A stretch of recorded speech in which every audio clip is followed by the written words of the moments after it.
بڑائی بزرگی وصلی اللہ وحدہ لا شریک خالق کائنات مالک ارض السماء کے لیے لائق و زیبا ہیں، جنہوں نے ہم تمام بنی نوع انسانیت کو اشرف المخلوقات بنایا اور بے شمار نعمتوں سے نوازا۔ بعدہ لاکھوں کروڑوں درود و سلام ہو تمام انبیاء علیہ الصلوۃ والسلام پر، خصوصاً آخر نبی تاجدار مدنی جناب محمد اکرم صلی اللہ علیہ وسلم پر۔ اللہم صلی علی محمد وعلی آل محمد كما صليت على إبراهيم وعلى آل إبراهيم إنك حميد مجيد اللهم بارك على محمد وعلى آل محمد كما باركت على إبراهيم وعلى آل إبراهيم إنك حميد مجيد۔ محترم سامعین کرام و سامعات، بزرگ و دوستوں ماں و بہنوں، رمضان المبارک کے مہینے کی یہ تیسرا جمعہ ہے۔ اس ماہ مبارک میں گزشتہ جمعوں میں آپ کے سامنے رمضان المبارک کے فضیلت کے حوالے سے کئی باتیں آپ کے سامنے ذکر کی جا چکی ہیں، جس میں قرآن کے فضائل اور توبہ و استغفار کے بارے میں آپ کے سامنے بیان کی گئی ہیں۔ آج کے اس خطبے میں آپ کے سامنے آخری عشرے کی فضیلت کے حوالے سے چند باتیں بیان کی جائیں گی۔ اس آخری عشرے کی کیا فضیلت ہے اور اس آخری عشرے میں اللہ کے رسول صلی اللہ علیہ وسلم کیا عمل کرتے تھے اور ہمیں کیا کرنا چاہیے، اسی حوالے سے آپ کے سامنے آج کے خطبے میں تین اہم پوائنٹ پہ آپ کے سامنے بات کروں گا کہ آخری عشرے میں کثرت سے عبادت کرنی چاہیے، دوسری بات اعتکاف میں بیٹھنا چاہیے اور تیسری بات قیام اللیل کرنی چاہیے۔ وقت رہا تو انشاءاللہ مزید باتیں آپ کے سامنے ذکر کریں گے۔ تو یہ تین اہم پوائنٹس ہیں آپ کے سامنے انشاءاللہ العزیز بیان کروں گا۔ اللہ رب العالمین سے دعا کروں کہ الہ العالمین ہم تمام لوگوں کو کہنے سننے سے زیادہ اس پر عمل کرنے کی توفیق عطا فرمائے، ساتھ ہی ہم تمام لوگوں کی اس بیٹھک کو قبول فرمائے، ہمارے اس عبادت کو قبول فرمائے، آمین یا رب العالمین۔ محترم سامعین کرام، آخری عشرے کے حوالے سے قرآن حکیم اور احادیث مبارکہ میں کئی ساری فضیلتیں آئی ہوئی ہیں، جن میں سے اماں عائشہ رضی اللہ تعالی عنہا بیان فرماتی ہیں کہ اللہ کے رسول صلی اللہ علیہ وسلم آخری عشرے کو جب آ جاتا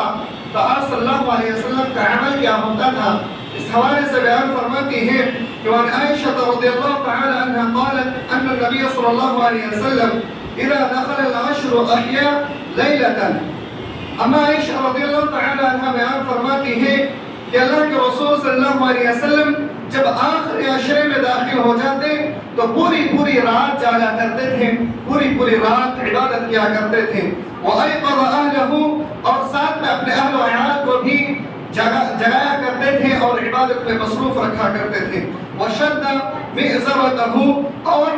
عبادت کے لیے کمر بستہ بھی ہو جایا کرتے تھے۔ ایسا نہیں کہ ایک دن عبادت کر لی تو دوسرے دن چھوڑ لی، بلکہ اللہ کے رسول صلی اللہ علیہ وسلم کا معمول یہ تھا کہ آپ صلی اللہ علیہ وسلم کثرت سے عبادت کرتے تھے اور بالخصوص پاک راتوں میں اس کا بڑا اہتمام کیا کرتے تھے۔ تو اماں عائشہ رضی اللہ تعالی عنہا بیان فرماتی ہے کہ اللہ کے رسول صلی اللہ علیہ وسلم کا یہ معمول تھا کہ آپ خود بھی کثرت سے عبادت کرتے تھے، اعتکاف میں بیٹھتے تھے اور ساتھ ہی ساتھ اپنے اہل و عیال کو بھی عبادت کرنے کی تلقین فرمایا کرتے تھے۔ اسی طریقے سے حضرت عائشہ رضی اللہ تعالی عنہا بیان فرماتی ہے کہ کان رسول اللہ صلی اللہ علیہ وسلم یجتہد فی العشر الاواخر ما لا یجتہد فی غیرہا۔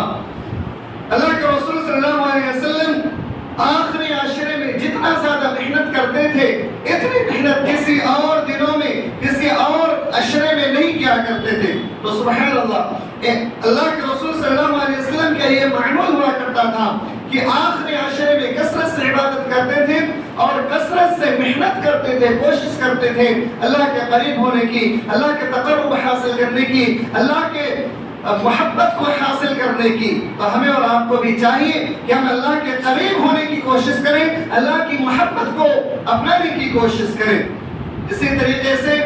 آخری عشرے میں سب سے بڑی عبادت اور سب سے اہم عبادت جو ہے وہ اعتکاف کا ہے۔ اس لیے ہر امت مسلمہ کو چاہیے کہ اعتکاف میں بیٹھنے کا اہتمام کرے۔ اعتکاف کے حوالے سے اماں عائشہ رضی اللہ تعالی عنہا بیان فرماتی ہے کہ اللہ کے رسول صلی اللہ علیہ وسلم یعتکف العشر الاواخر من رمضان، اللہ کے رسول صلی اللہ علیہ وسلم رمضان کے آخری عشرے میں اعتکاف میں بیٹھتے تھے حتی فتوفاه اللہ، یہاں تک کہ اللہ کے پیارے ہو گئے، اللہ نے آپ صلی اللہ علیہ وسلم کی جان کو قبض کر لی۔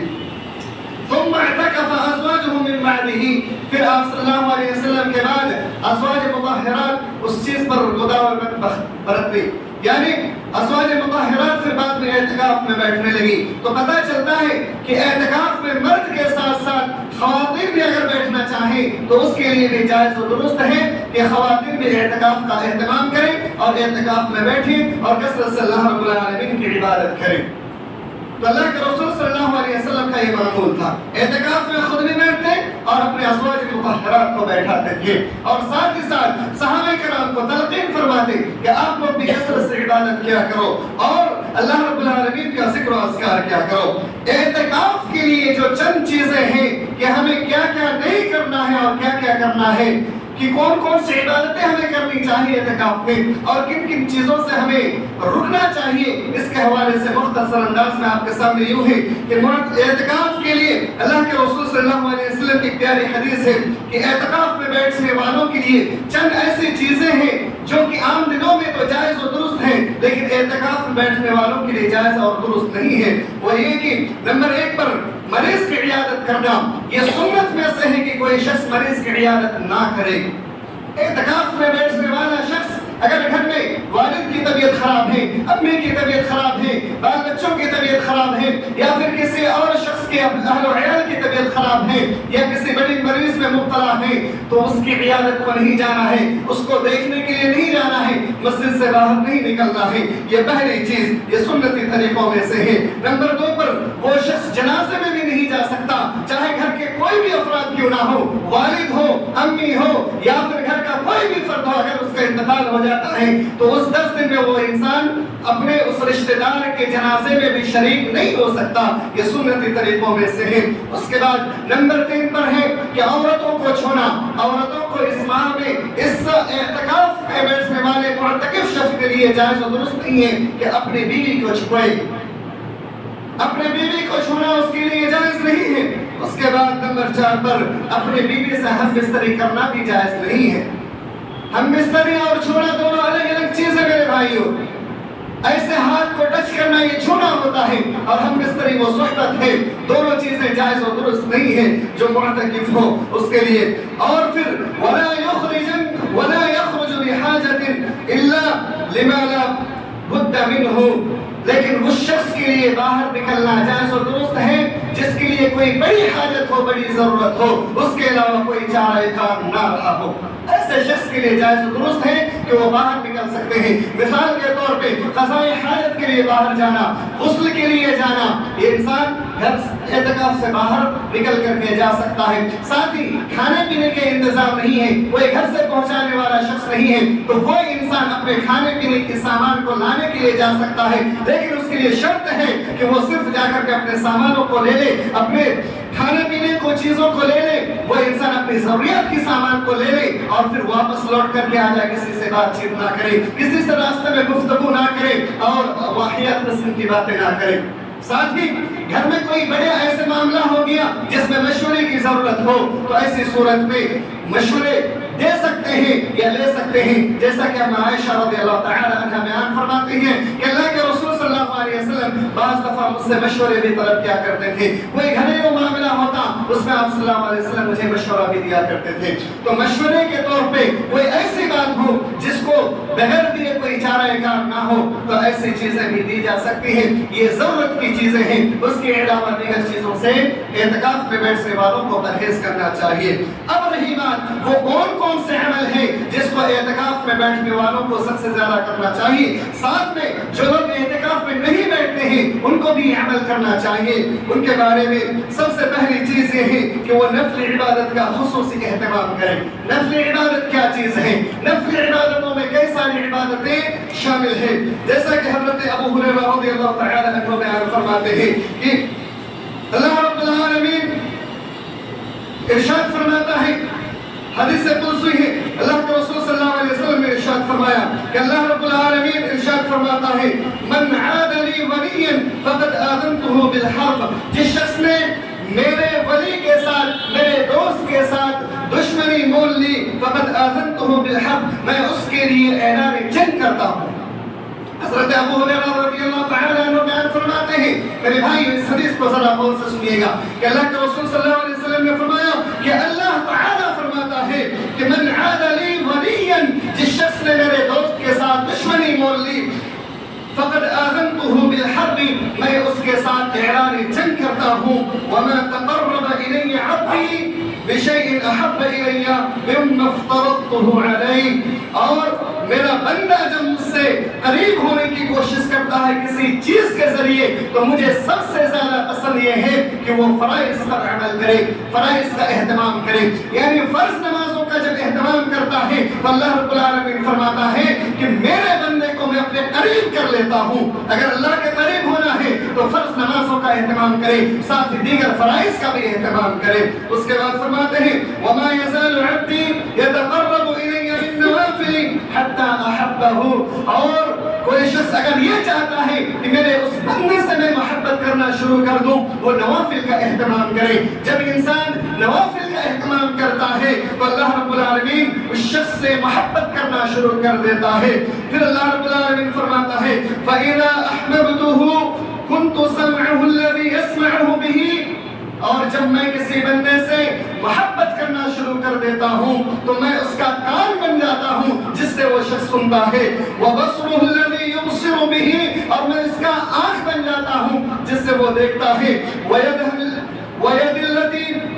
يَبْطِشُ بِهَا، میں اس کا ہاتھ بن جاتا ہوں جس سے وہ پکڑتے ہیں، وَرِجْلُهُ الَّتِي يَمْشِي بِهَا، میں اس کا پیر بن جاتا ہوں جس سے وہ چلتے ہیں، وَإِن سَأَلْتَنِي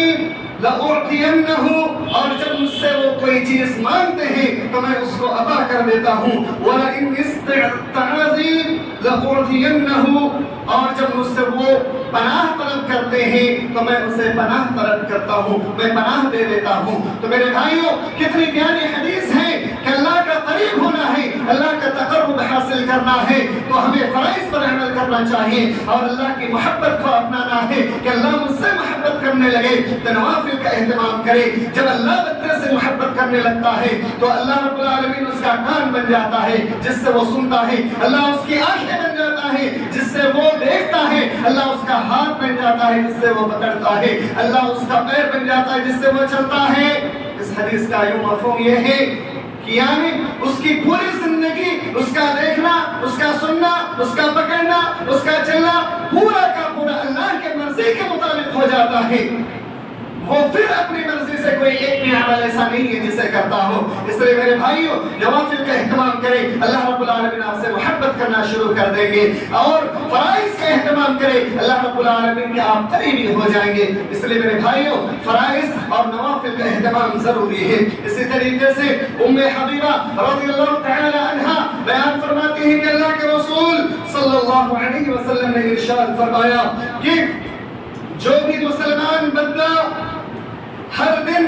12 رکعتیں نوافل نماز ادا کرتا ہے جو کہ فرائض نماز کے آگے پیچھے ہے، ذرا غور سے سنیے گا کہ جو بھی بندہ ہر دن 12 رکعت نوافل ادا کرتا ہے تو اللہ رب العالمین اس شخص کے لیے جنت میں ایک گھر کو تیار کر دیتا ہے۔ سبحان اللہ، کون ہے وہ بدنصیب انسان جو کہے مجھے جنت میں گھر نہیں چاہیے؟ ایسا کوئی بدنصیب نہیں ہوگا۔ میرے بھائیوں ہر انسان کو عیش عشرت کی زندگی چاہیے، ہر انسان کو خوشحال کی زندگی چاہیے، ہر انسان کو ایک بڑا حویلی چاہیے، ایک بڑا محل چاہیے، ایک ایسا گھر جو پورے شہر میں، پورے سٹی کے اندر، بلکہ پورے دیش میں، پورے وطن میں سب سے خوبصورت دکھنے والا گھر ہو۔ ایسا ہر انسان کی خواہش ہوتی ہے۔ اگر آپ کی بھی خواہش ہے تو اللہ رب العالمین آپ کو بشارت دے رہا ہے کہ یہ 12 رکعتوں کا اہتمام کرنا شروع کر دیں، آپ کے لیے جنت میں ایسا محل تیار کیا جائے گا۔ اور ساتھ ہی ساتھ ام حبیبہ رضی اللہ تعالی عنہا بیان فرماتی ہے کہ جب سے مجھے ان 12 رکعتوں کے بارے میں پتا چلا ہے میں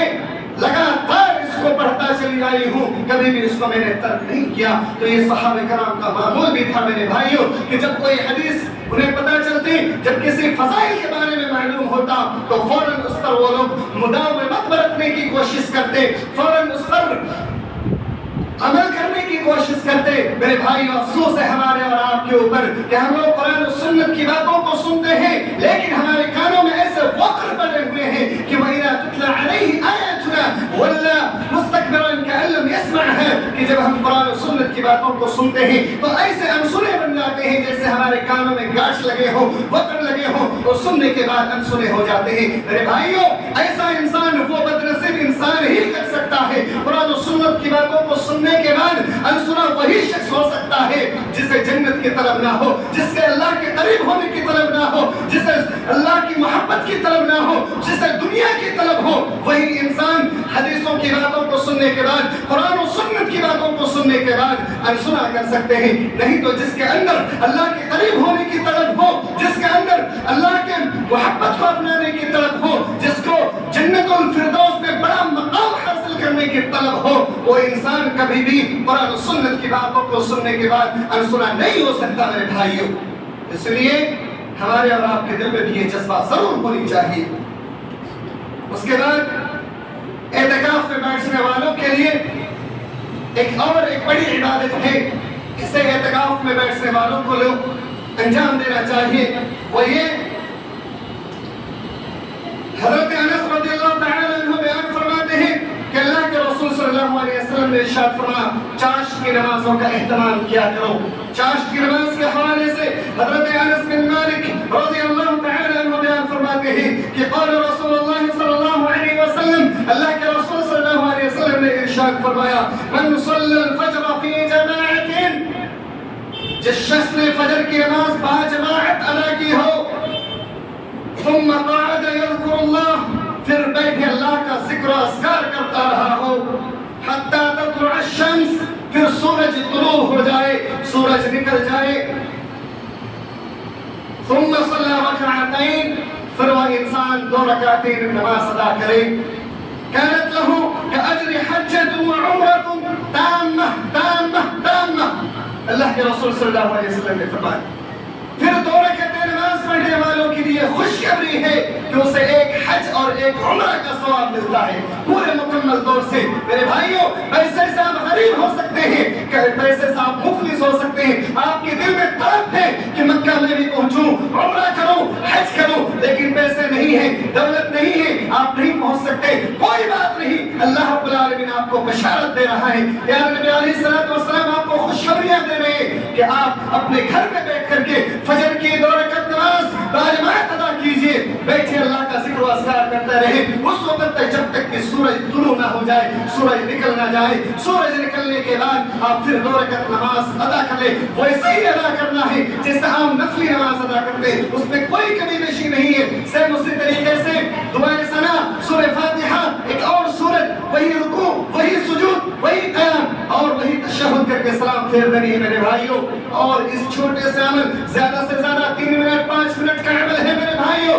ایک حج و عمرہ کا ثواب آپ کو مل رہا ہے، کتنی بڑی ثواب ہے۔ اس لیے میرے بھائیوں چاشت کی نمازوں کا اہتمام کریں، اور بالخصوص اعتکاف میں جو لوگ بیٹھے اس کے لیے ضروری ہے کہ وہ چاشت کا اہتمام کرنے کے بعد ہی آرام کیا کریں، چاشت کا اہتمام کریں میرے بھائیوں۔ اسی طریقے سے ایک دوسری روایت میں حضرت ابو ذر رضی اللہ تعالی عنہ بیان فرماتے ہیں کہ رسول اللہ صلی اللہ علیہ وسلم نے ارشاد فرمایا یصبح علی کل سلامہ فی من احدکم صدقہ، اللہ کے رسول صلی اللہ علیہ وسلم نے فرمایا انسان کے ہر جوڑ کے لیے صدقہ ہے، فکل تسبیحۃ صدقہ، اور ہر تسبیح سبحان اللہ کہنا صدقہ ہے، وکل تحمیدۃ صدقہ، الحمدللہ کہنا صدقہ ہے، وکل تہلیلۃ صدقہ، اور لا الہ الا اللہ کہنا صدقہ ہے، وکل تکبیرۃ صدقہ، اللہ اکبر کہنا صدقہ ہے، وَأَمْرٌ بِالْمَعْرُوفِ صدقہ، نیکی کا حکم دینا بھی صدقہ ہے، وَنَهْيٌ عَنِ الْمُنْكَرِ صدقہ، اور برائی سے روکنا بھی صدقہ ہے،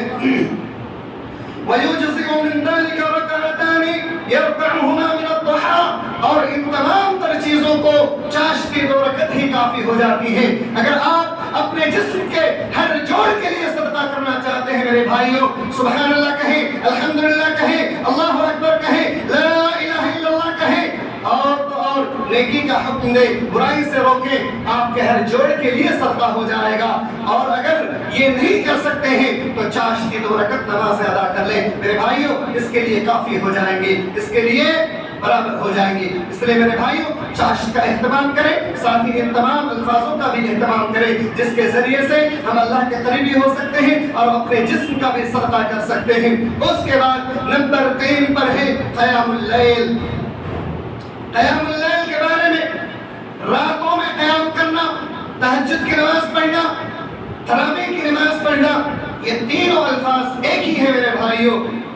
تہجد کی نماز، قیام اللیل اور تراویح کی نماز تینوں ایک ہی الفاظ ہے۔ اللہ کے رسول صلی اللہ علیہ وسلم نے 3 مقام پر 3 الفاظ استعمال کیے، کہیں قیام اللیل تو کہیں تراویح کی نماز، کہیں تہجد کی نماز۔ میرے بھائیوں حضرت ابو ذر رضی اللہ تعالی عنہ کی حدیث، حضرت ابو ذر رضی اللہ تعالی عنہ بیان فرماتے ہیں اللہ کے رسول صلی اللہ علیہ وسلم نے ایک دفعہ ہمیں رمضان المبارک کے مہینے میں ایک ساتھ روزہ رکھنے کا اہتمام کیا اور اس پورے مہینے میں 23 رمضان تک کوئی قیام نہیں کرا۔ اس حدیث کو ذرا غور سے سنیے گا، 23 رمضان تک کوئی قیام کا اہتمام نہیں کرایا، اور پھر جب 23 رمضان کو آپ پہنچے پھر آپ صلی اللہ علیہ وسلم نے باجماعت نماز ادا کرائی اور 1/3 رات تک قیام اللیل کرائے، 1/3 رات تک قیام اللیل کرائے۔ اس کے بعد پھر 24ویں رات کو آپ صلی اللہ علیہ وسلم نے کوئی قیام نہیں کرائے، کوئی نماز نہیں پڑھائی۔ پھر 25ویں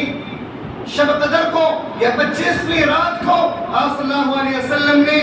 اتنا لمبا قیام کرایا، اتنا لمبا قیام کرایا کہ آدھی رات گزر گئی۔ حضرت ابو ذر غفاری رضی اللہ تعالی عنہ بیان فرماتے ہیں کہ میرے دل میں یہ خواہش ہوئی کہ کاش کہ آپ صلی اللہ علیہ وسلم پوری کی پوری رات نماز پڑھاتے تو کتنا بہتر ہوتا۔ تو آپ صلی اللہ علیہ وسلم نے حضرت ابو ذر کو جواب دیا، اے ابو ذر اس بات کا جواب سن لو، انه من قام مع الامام حتى ينصرفوا كتب له قيام ليلتين۔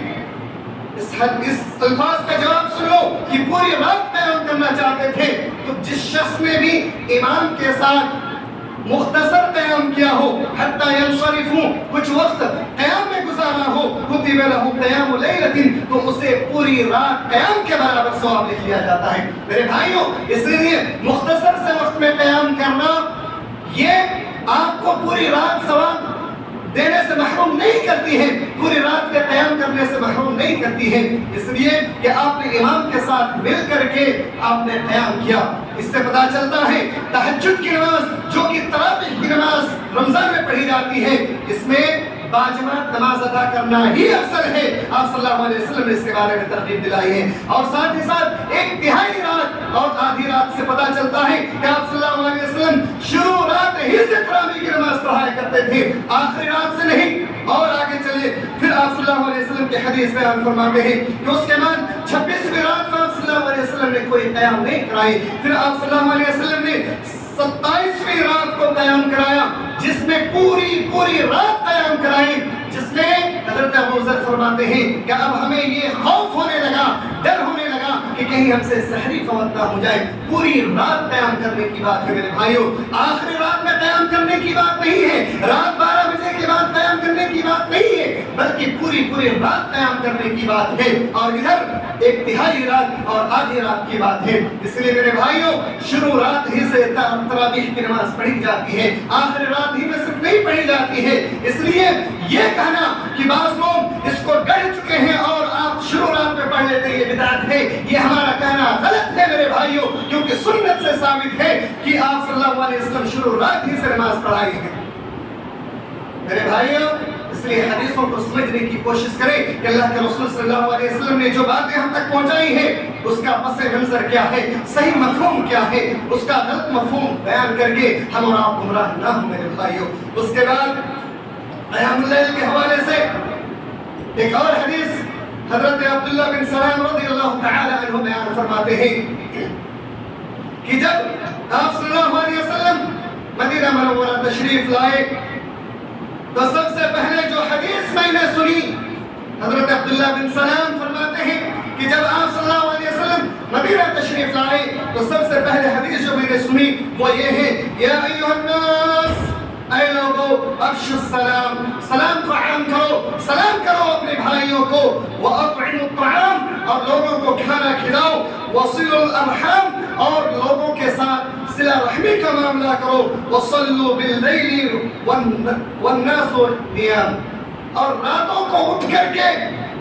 نماز پڑھو جب تمام لوگ سو رہے ہو، اس وقت اٹھ کر کے پڑھو۔ اگر کوئی شخص ایسا عمل کرتا ہے تو تدخل الجنت بسلام، تو وہ انسان سلامتی کے ساتھ جنت میں داخل ہو جائے گا۔ میرے بھائیوں، راتوں کو اٹھ کر کے قیام کرنے والا، کھانا کھلانے والا، اور لوگوں کے ساتھ رحمدلی کرنے والا، اور سلام کو عام کرنے والا انسان کے لیے بشارت ہے کہ وہ سلامتی کے ساتھ جنت میں داخل ہو جائے گا۔ کون ہے انسان جو جنت میں داخل نہیں ہونا چاہتا ہے؟ اس لیے سلام کو عام کریں، لوگوں کو کھانا کھلائیں، صلہ رحمی کا معاملہ کریں، اور راتوں کو اٹھ کر کے تہجد کا اہتمام کرنا شروع کر دیں، تہجد گزار بن جائیں، انشاءاللہ ضرور ضرور جنت میں داخل ہوں گے۔ اس کے بعد ایک آخری حدیث جو آپ کے سامنے بیان کر رہا ہوں قیام اللیل کے حوالے سے، وہ یہ کہ حضرت ابو مالک اشعری رضی اللہ تعالی عنہ بیان فرماتے ہیں کہ میں نے رسول اللہ صلی اللہ علیہ وسلم کو فرماتے ہوئے سنا، ان فی الجنت غرفا، جنت کے جو کمرے ہوں گے اس کے بارے میں بیان فرماتے ہیں کہ ان فی الجنت غرفا یرا ظاہرها من باطنها، جنت کے جو دروازے، جنت کے جو کمرے ہوں گے اس کو اندر والی حصوں کو باہر سے آپ دیکھ سکتے ہیں، وباطنها من ظاہرها، اور باہر کے حصوں کو آپ اندر سے دیکھ سکتے ہیں۔ اعدها اللہ رب العالمین نے یہ جنت اس شخص کے لیے تیار کیا ہے، اور جنت کے کمرے اس شخص کے لیے تیار کیا، لمن اعطى الطعام، جس شخص نے لوگوں کو کھانا کھلایا ہو، والآن الکلام، اور لوگوں کے ساتھ نرمی سے بات کیا ہو، وتابع الصيام، اور روزوں کو لگاتار کیا ہو، پورے سال بھر وقفے میں روزہ کرتا رہا ہو، وافشى السلام، اور لوگوں کو سلام کیا ہو، سلام کو عام کیا ہو، وصلى باللیل والناس نیام، اور آخر وقت میں تہجد کی نماز پڑھاؤ جب لوگ سو رہے ہوں۔ اگر کوئی شخص ایسا عمل کرتا ہے تو جنت کی وہ محل اس کو دی جائیں گی، جنت کے وہ کمرے دیے جائیں گے جس کو اندرونی حصوں کو باہر سے آپ دیکھ سکتے ہیں اور باہر کے حصوں کو اندر سے دیکھ سکتے ہیں۔ تو میرے بھائیوں، یہ قیام اللیل کے حوالے سے چند باتیں تھیں جو آپ کے سامنے ذکر کی گئی ہیں۔ تو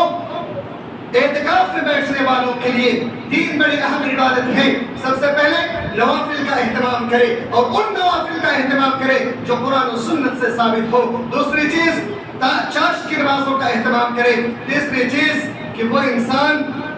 قیام اللیل کا اہتمام کرے، اور چوتھی چیز قرآن کریم کی تلاوت کا اہتمام کرے، اور پانچویں چیز وہ ذکر و اذکار، یعنی سبحان اللہ، الحمدللہ، استغفر اللہ، یہ جو ذکر و اذکار ہیں ان کا اہتمام کرے، تو ان کے لیے ضروری ہے۔ میرے بھائیوں، اللہ رب العالمین سے دعا ہے کہ اللہ العالمین ہم تمام امت مسلمہ کو قرآن و سنت کے مطابق زندگی گزارنے کی توفیق عطا فرمائے۔ اللہ العالمین اس آخری عشرے کی عبادت کو ہم تمام لوگوں کو قبول فرمائے۔ اللہ العالمین سے دعا ہے کہ اس آخری عشرے کی عبادت میں ہم تمام لوگوں کو شریک ہونے کی بھی توفیق عطا فرمائے۔ الہ العالمین اس رمضان المبارک کے مہینے میں ہم سے جو بھی چھوٹی موٹی خطائیں ہوئی ہیں یا ہم نے بڑی گناہ کی ہیں، یا اللہ تجھ سے ہم معافی مانگتے ہیں، شرمندہ ہوتے ہیں، پروردگار ہمارے خطاؤں کو معاف فرما، ہمارے گناہوں کو معاف فرما۔ یا اللہ ہمیں ایک پھر سے نئی زندگی شروع کرنے کی توفیق عنایت فرما۔ یا اللہ ہمارے پچھلے سابقہ تمام گناہوں کو بخش دے، مغفرت کر دے۔ آمین تقبل یا رب العالمین۔ سبحان ربک رب العزة عما یصفون، وسلام علی المرسلین، والحمد للہ رب العالمین۔